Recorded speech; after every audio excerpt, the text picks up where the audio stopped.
Hey, everybody, Kevin here with Pursuing Pixels, and welcome to another edition of Save It for the Cast. And as always, we're going to be getting over to the video game chit-chat and whatnot in just a few minutes here.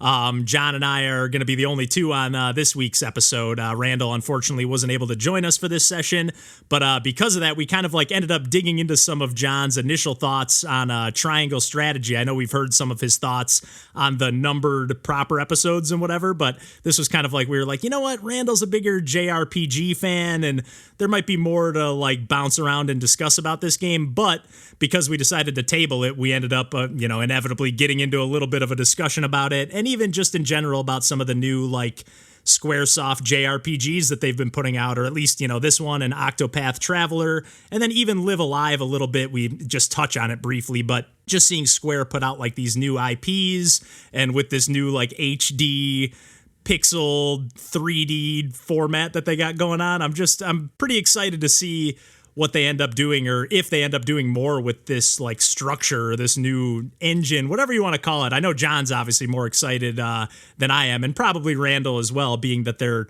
bigger RPG fans, whether it's Dragon Quest or whatever. But that's sort of what we get into a little bit. John's it's just kind of exciting to see some of these new games coming out where it isn't Final Fantasy spin-off series or whatever. So very cool to see. And again, we'll get into some of that discussion amongst other things in just a few minutes here. But I got to kick things off with some of the things that I've been playing lately.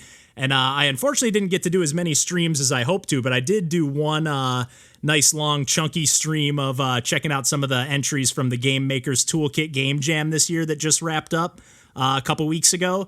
And I will be talking about actually quite a few of those entries from a bunch of our pals on an upcoming episode that we already recorded, which will actually be with just John and I as well. Randall's been a pretty busy guy lately. But I did save one of those games for the discussion, or I kept one of those in my back pocket because it's a game from the folks over at Team Bugulon, and I know I've talked about some of their games on the podcast before. I know I've definitely talked about Tailspin, which was made for the Ludum Dare Game Jam a couple years back, which was just an awesome precision puzzle platformer. And what really blows me away with what the folks over at Team Bugulon can do is not only how much polish, just how amazing their games are in general, but that they're able to do this not only in the 48-hour time limit, but they also, I don't think every person works on every single game, but they have a team of 16 people, or at least up to 16 people. So just being able to even coordinate what you want to work on in that amount of time, I mean, they just got to be amazing at divvying up, okay, you're responsible for this, you're responsible for that. But they just have such an amazing team over there. And I will say that the game that they entered into the Game Jam, the Game Maker's Toolkit Game Jam, it's called Pip Flip Paradise, is probably one of my least favorite of theirs. That's not to say that I don't really enjoy it, but I will say that it kind of feels like they maybe tried, the theme for the Game Jam was roll the dice, which, at least in my opinion, and I'm pretty sure I get into this on the regular episode with John that'll be out in a few weeks, that to me it just felt a little uninspired, or maybe even a little too restricting on the theme. I feel like you could have just had it maybe be randomness or something, or it just felt in my head I was oh, we're bound to just see a bunch of puzzly turn-based dice games. But it was really cool to see some more creative or actiony takes on the theme or whatever. And I think that's kind of what the folks at Team Bugulon were trying to do here. You got a single screen arcade puzzle platformer essentially, and there's essentially different panels on the ground or tiles that you have to walk on, and then as you walk on them, they start counting up the faces of a die or a dice.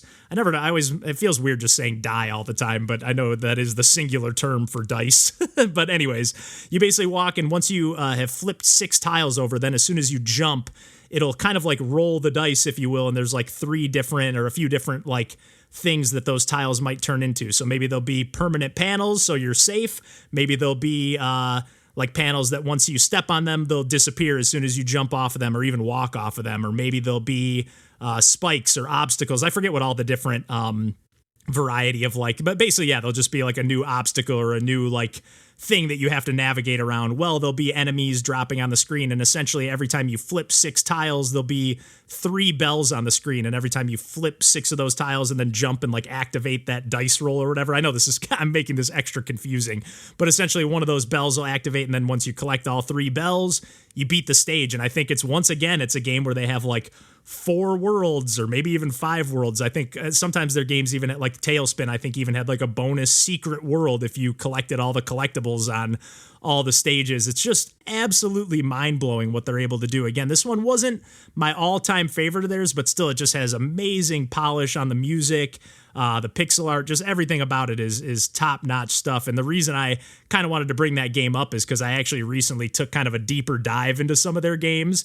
And I've played a bunch of their games, kind of a bunch of these even briefly in the past, but I ended up finally digging deeper into a game of theirs. It's actually a game from just one of the developers, Saturn Yoshi, called Blaster Hazard. And they seem to be sort of like the head honcho, if you will, of the team. I could totally be wrong there, but it seems like they're sort of the lead programmer. But this game was actually made for a low-res jam probably a couple years back now at this point. I don't know exactly when it was made, but it's just got amazing pixel art. It's another kind of single screen. At first I thought it was just kind of like a endless shoot 'em up high score situation, but it's another like level based, like you're just fixed with like a single screen, and it's like a 2D side-scrolling platformer. I guess there's no scrolling involved, but, you know, being that it's a fixed screen, but you'll get all these, like, indicators, and because it's so low-res, the screen is, like, zoomed in. It feels very like Game Boy, even more low-res than Game Boy, but you're working with, like, that kind of screen real estate, and then you get, like, little indicators, and all these crazy enemies are flying in from all sides of the screen. It's just got so much style. The music's amazing. It really has, like, kind of like a Sega energy to it. I don't know how to explain that exactly, but a lot of their games really have like that Sega aesthetic or energy to it. I really, really love it. And I actually recently dug a little deeper into another one of their games. This one's from the whole team over there. It's called Power Putt Legends. And think kind of Kirby's Dream Course here. It's like a top-down putt-putt mini golf kind of situation. And boy, this game is just absolutely amazing. They went for like, I don't know if they're going for fully authentic like NES 8-bit aesthetics on like the chip tunes and everything. I don't think they are going full blown. Like I don't think you could run this on an NES. I could be wrong about that because it feels pretty darn authentic. But yeah, it's just such a cool top down. Again, it's very similar to Kirby's Dream Course, but a lot easier. Like Kirby's Dream Course almost feels like a little bit too obtuse at times. You're just like, what the heck am I supposed to do? Where this almost feels like, okay, you just got to get to the end zone, or it's not so much like a cup per se, although it is sometimes. I guess that's more in the tutorial where it's like an end zone like goal that you need to get to, but it's just such a great game. There's almost like a little like light RPG layer where you can like go into a shop and buy new abilities or buy new one-ups or buy new clubs or you get like kind of like magic abilities that you can activate as you play through the courses. Just such a cool game. Again, I just really can't gush enough about what the folks over at Team Bugulon are doing. Another couple of games of theirs that I played, and I'll make sure to have a link to their like itch.io page in general where you can find all these games. But another game that I played recently on a stream where I was just kind of bouncing around and checking out random indie games is called Grab-a-Knocky, and it feels kind of like another like single screen arcade puzzle platformer, less puzzly on this one. It's more actiony, although you do have to kind of like solve the levels, if you will, although they're free form in the sense it's not like there's one solution. You can definitely kind of like, you're basically just running around and like picking up the tiles from beneath you, and they remind me a lot of those purple tiles. I just recently played through Super Mario World again, and like those purple blocks that you can kind of pick up and they start flashing and you can like kick them around, or I think Yoshi can even like eat them and spit them out. I know there's like one stage later in the game on like the Star Road levels where you can like pick them up from beneath you, and you can even like pick up enough of them and actually fall off the bottom of the screen. And that's sort of how this Grab-a-Knocky game works. Like every stage has a limited number of those panels or bricks or whatever, and you can pick those up from beneath you, and you can pick them up and chuck them at enemies, and you can also throw them like downwards to allow yourself to sort of have like a double jump. You otherwise just have a regular single jump, but this is like a way to get a little more height, maybe jump like over an enemy or over an obstacle. It's just such a fun and frantic arcade game. And again, all of these just have such amazing, this one's got more of like a 16-bit Super Nintendo aesthetic to it. It's got just some really great like purple, just just absolutely amazing stuff across the board. And I did also play another one of theirs. This will be the last one I mention here, but I played another one of theirs finally that I've been meaning to play for a long time called Stargrove Scramble. And this is like a perfect example of a game because there's another game, I can't even think of what it's called, that's coming out soon.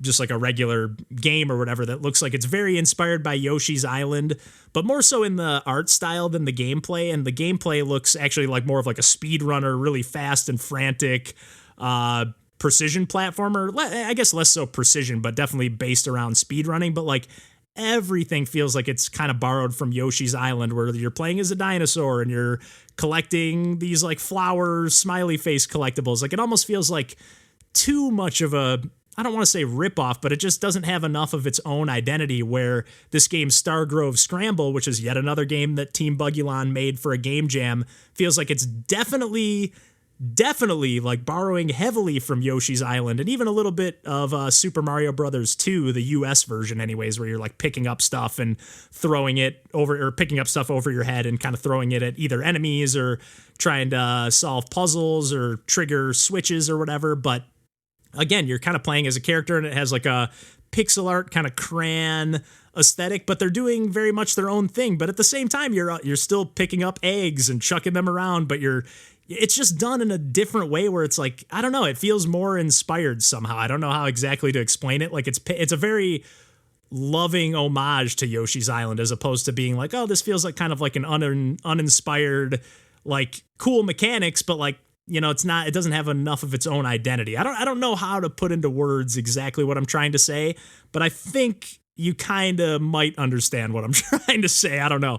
But Stargrove Scramble, just some really, really clever levels. I think I only played the first like 3 or 4 levels, but there's like, I think a dozen levels. And there's, still plenty more for me to do. There's collectibles on each stage. There's boss battles at the end of each world. Like, again, it's just, I'm sure they did some post-jam updates to some of these games, but it's really just incredible what they're able to do. And again, for Pip Flip Paradise, at least at the time that I had played it, I don't know if they're planning on doing a post-jam update, but yeah, I played that while it was kind of like active in the Game Maker's Toolkit Game Jam, or like judging was active. So it was not, there was no post-jam update done to the game at that time, and it still feels just incredibly polished. There's so many levels, so many creative ideas. Like it's just absolutely mind-blowing what they're able to do. But I think I've done enough rambling here. I had a few other games that I was thinking about mentioning, but I'll maybe save those for a future episode of Save It for the Cast, because, I've been doing a bunch of streaming lately, and, I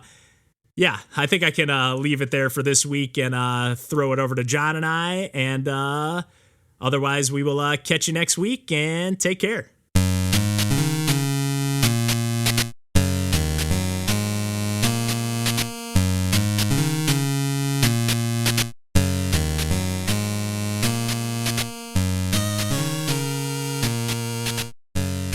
Obviously got plenty. What are you leaning on, like, most wanting to talk about? Honestly, the N64 stuff. Like, because I was going to talk about Majora's Mask, and then Kirby 64 would be the two things that I've been doing, other than Triangle Strategy, which is just I like. Oh man, it's kind of a like whatchamacallit, a not teaser, but like just in like. I've been thinking a lot about games, like just as like a medium, and like this one in particular, because like it's from Square Enix. So originally I'm like, oh, I really want them to just make a new Final Fantasy Tactics. And like this game is absolutely not that, like not even close. But like I this and Project and Octopath Traveler, I think are like so cleanly cohesive in terms of like a vision of what they want RPGs to be, and like in a way that like I don't see a lot of like thinking about like what do you even fucking call it, like IPs, I guess, is the thing. But like Final Fantasy or like series, like Dragon Quest or something. Right, The big like the the go-to Legacy JRPGs, or even like Ni no Kuni or like newer ones and stuff like that. Right. So like there aren't like a lot of, I don't know, new series that haven't been around, like that are like every like. I mean, it's hard to do. It's hard to make a new thing that is going to be, okay, I'm just going to keep making games in this universe or in this vision. Like, that's a difficult thing to do. Like, Horizon Zero Dawn was what? Like, the last, like, new series, I feel like? Well, I mean, unless you want to count, like, Elden Ring as kind of its own thing or something like that. But it feels like such a kind of... Or if like, you want to count like a mascot, like Grapple Dog is its own like mascot platformer, but at the same time, it's like mascot platformers. It's you're not doing anything new.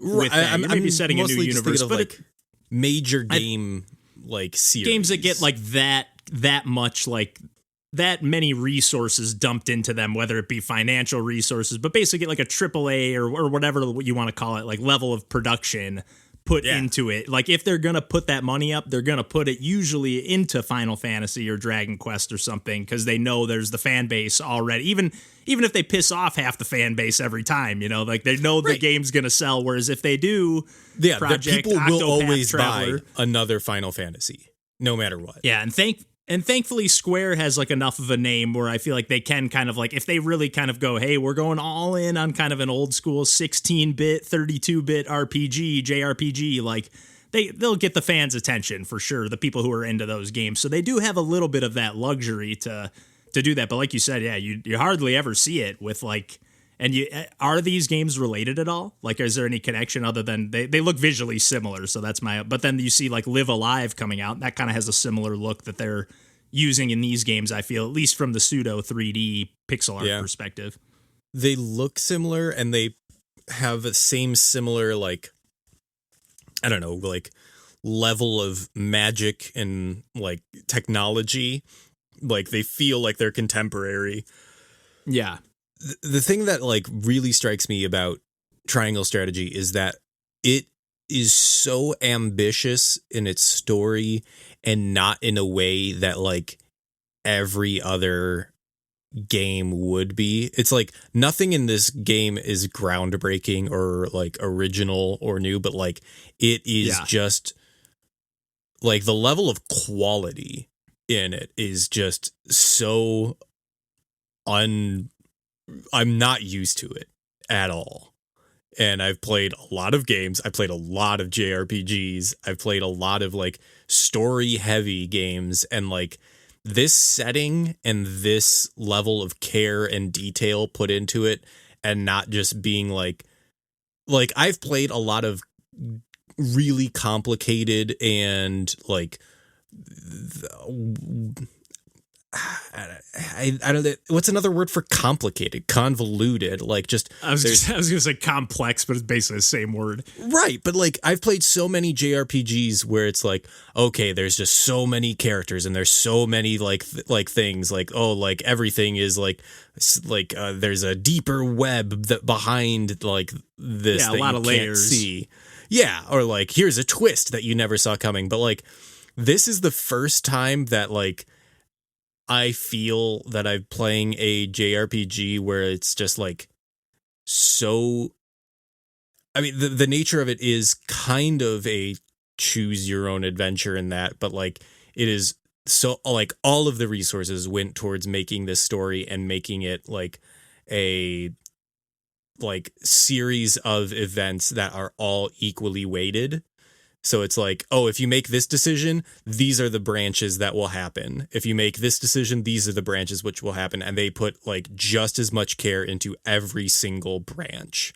So like, no path that you take feels like, oh, I took the wrong one. It's like, no, this is just like exactly what would happen if I made those choices at that time. And it's like really unbelievable. And like a thing that I'm definitely going to bring up when we talk about it a lot, like, a thing that I think is kind of the strength a unique thing that allows it to do this is that you play as like, so there are these three kingdoms and they all are like equal in power or whatever.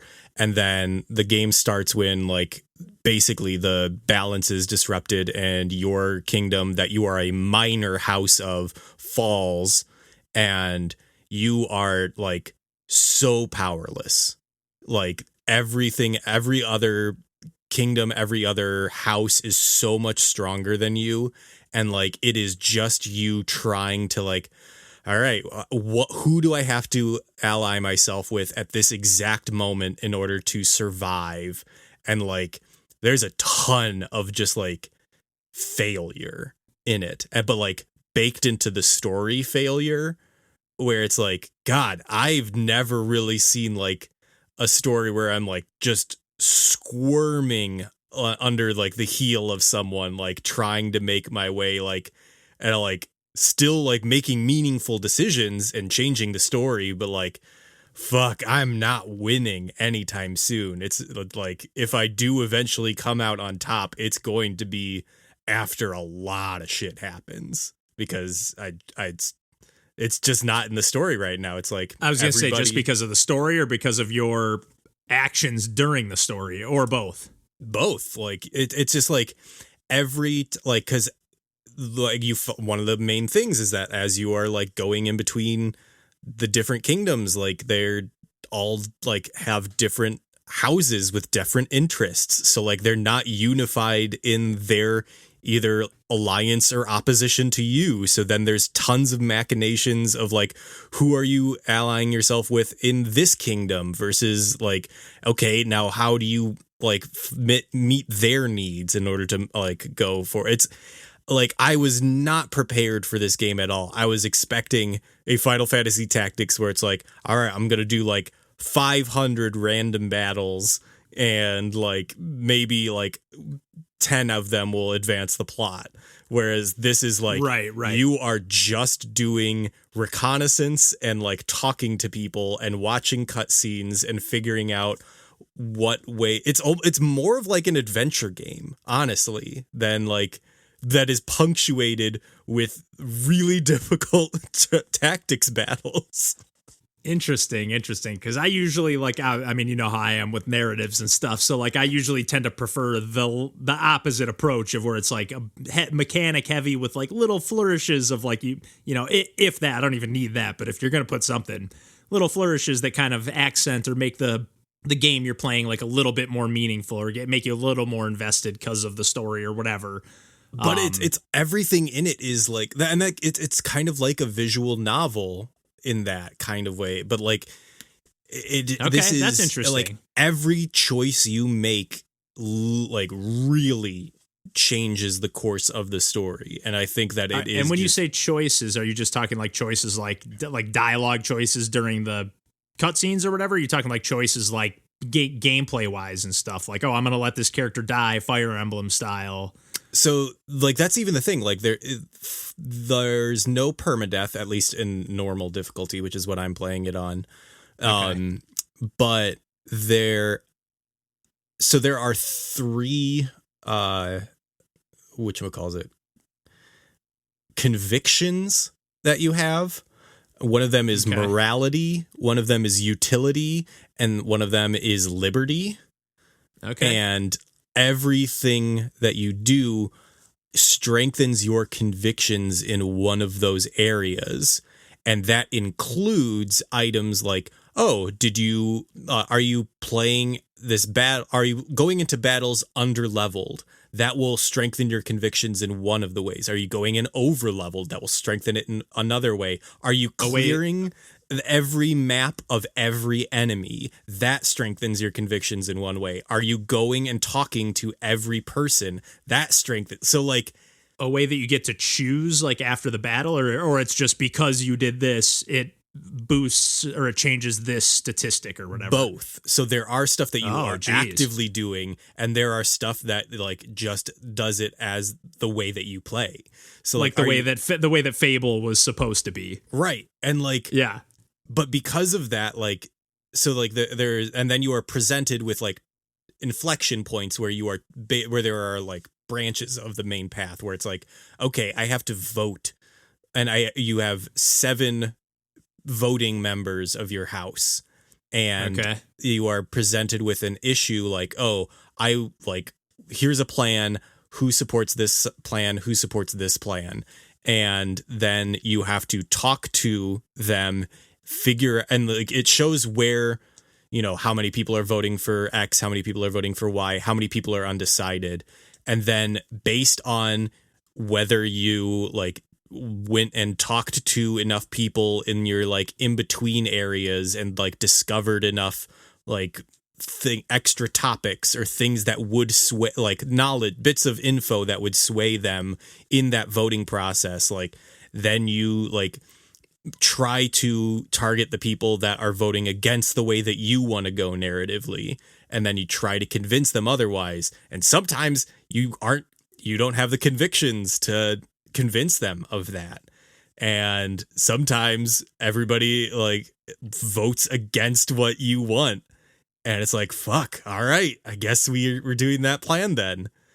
And it like, and like the thing is like, it never feels like I mean, like when you are trying to convince them, you're given options, and they're like, is like, okay, well, like here's what I think, and then I was like, okay, but I know that's not going to convince this character of that. That's not how they feel, and it's I didn't I didn't either have that. I didn't look into that, or I didn't have like a strong enough conviction to like get them to like join my side.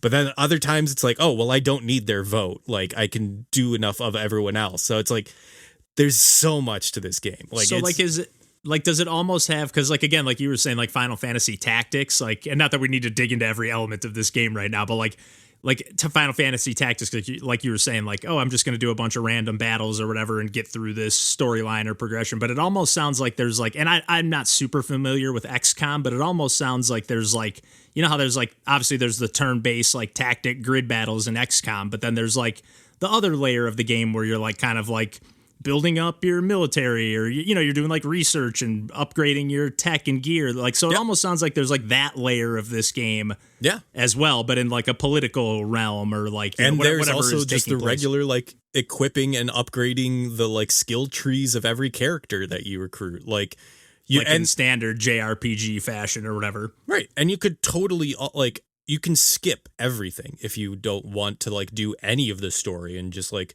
go with like, it's like, all right, I'll vote the way that I like get, and like whoever is decided on that, or will like decide the like other way. Like you can just like not do any, go through the motions, right? But then like it'll still tell you a story based on like, all right, this is what. But like it's just such an interesting game that like I've really not played anything like it. Yeah, it sounds very intricate for sure. Yeah. Like, yeah, very cool. I'm curious to dig into that one some more, especially with Randall. Like, he's got a little bit more of like a JRPG interest / background. So I feel like we can maybe dig into some deeper stuff with that, or he might have some other things to like compare it to. Oh yeah. But yeah, I'm definitely down for like, we could even just keep it kind of like, maybe we could touch, we don't even need to, but we could touch a little on Apex Legends or not. And then we could just do the 64 stuff, and I could talk a little Yoshi's Crafted World, because I honestly wouldn't mind talking that. I feel like it'll probably be a while till Randall gets to it. I know he was like, ooh, you're playing that, but I feel like it's not like we're going to sync up next episode or something. So, right. And so I feel like I could talk about that, especially since it pairs up pretty nicely after or with the N64 stuff, especially because I ended up going into that because of my Kirby experience, which I'll get into on the podcast. Yeah. Not the Kirby 64 experience, but yeah, I don't know. What do you think? Yeah, just go. Let's do that. Do we do Apex, or do we save it for another time? Save it for another time. I feel like we'll play it again. Yeah, I really want. I will say it sincerely. I really want to play that again. I had a really good time playing that. Like, it just has a fluid. I think one of you guys brought up Titanfall. I think it was Mikey during it, and it definitely has like that same kind of movement, other than it doesn't have the wall jumping. But yeah, that wall jumping feels good. I know, man.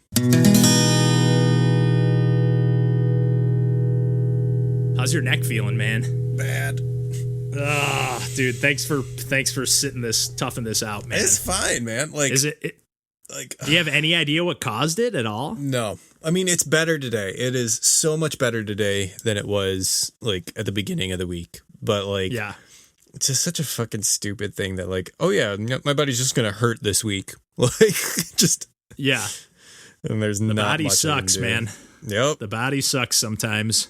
But I will tell you what did help me a ton was taking a lot of an edible, as opposed to like I think I took like twice as much as I normally do, and like okay.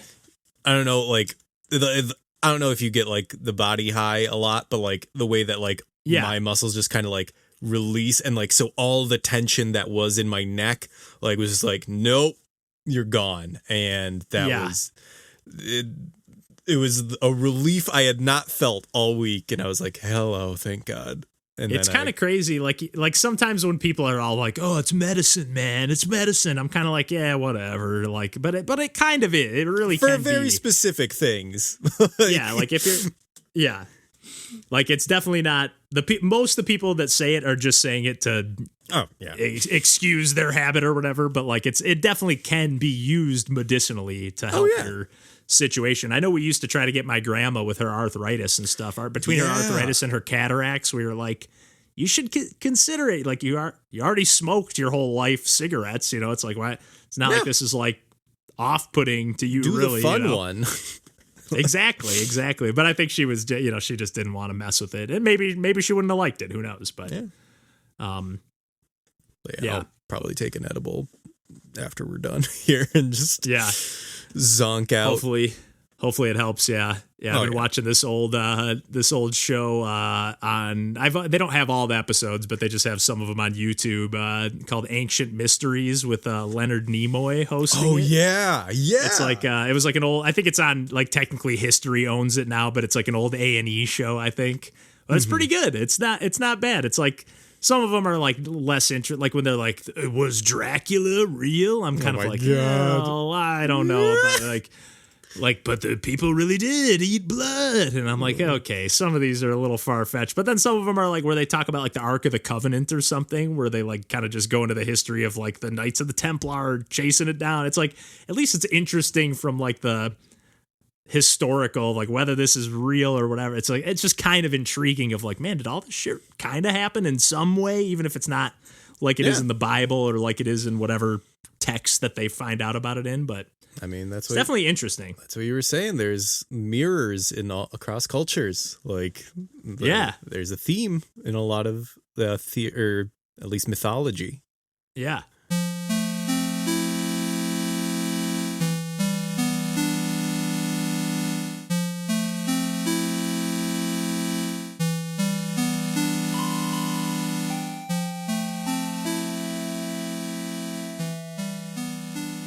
Okay. I was going to say it's so hot, but yeah, it's been torture lately. Yeah. And I mean, I don't mean that like torture, like torturous. I just mean like torture. Mm-hmm. Break out the flamethrower. But yeah, I've been sweltering even today. I did the Kirby stream today. I was like, I'm probably not going to end up doing like anything like with this. I'm not going to like upload it to YouTube or anything after the fact. So I was like, I'm leaving the windows open, the fan on. And actually playing it back and like watching the videos, like, It definitely wouldn't work for a podcast, but like with the music of the game going, it's like, oh man, you wouldn't even be able to tell that anything was happening in the background. So nice. Not bad. It's a fun little short stream. It didn't last quite as long because I kept hitting that bug, but we'll get into that. Yeah, it's so fucking weird, man. So random, yeah. So do you want to do like an N64 as like the save it for the cast discussion, and then do like larger thing on like project or triangle. I always keep calling it project because it doesn't have project in the name. Oh, they did take that out of the name. I thought that it's just triangle strategy. Okay, yeah, I thought that they left that in there actually because I've got a fucking ton to talk about on triangle strategy. Yeah, I wasn't sure if you were like wanting to save anything for when Randall was going to be around or anything like that. So I'm happy to split it up however we want.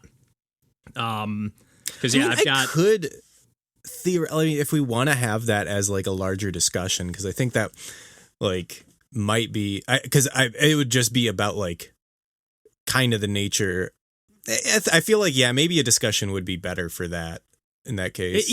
Either way is fine. I just wasn't like going in one or I wasn't going in any particular direction in my mind before recording because I was like, I have no idea what John and I are gonna dig into. Because that that episode that Randall and I did as a duo recently, we kind of almost winged it. We're like, let's talk about some Genesis games, I guess. Yeah, I listened to that recently. That was a good episode. I was like, looking up a bunch of games that like I had never, because I also didn't have a Genesis, so I was like, what the fuck is Musha? Yeah, Randall's knowledge on the Genesis stuff is just ridiculous. And just a retro in general. I had it for a while, but I just haven't stayed on top of it. Like my collecting isn't, in full form or anything. So I just, haven't been as on top of it. But I mean, I've got Yoshi's Crafted World. We got Apex Legends if we wanted to talk about that too.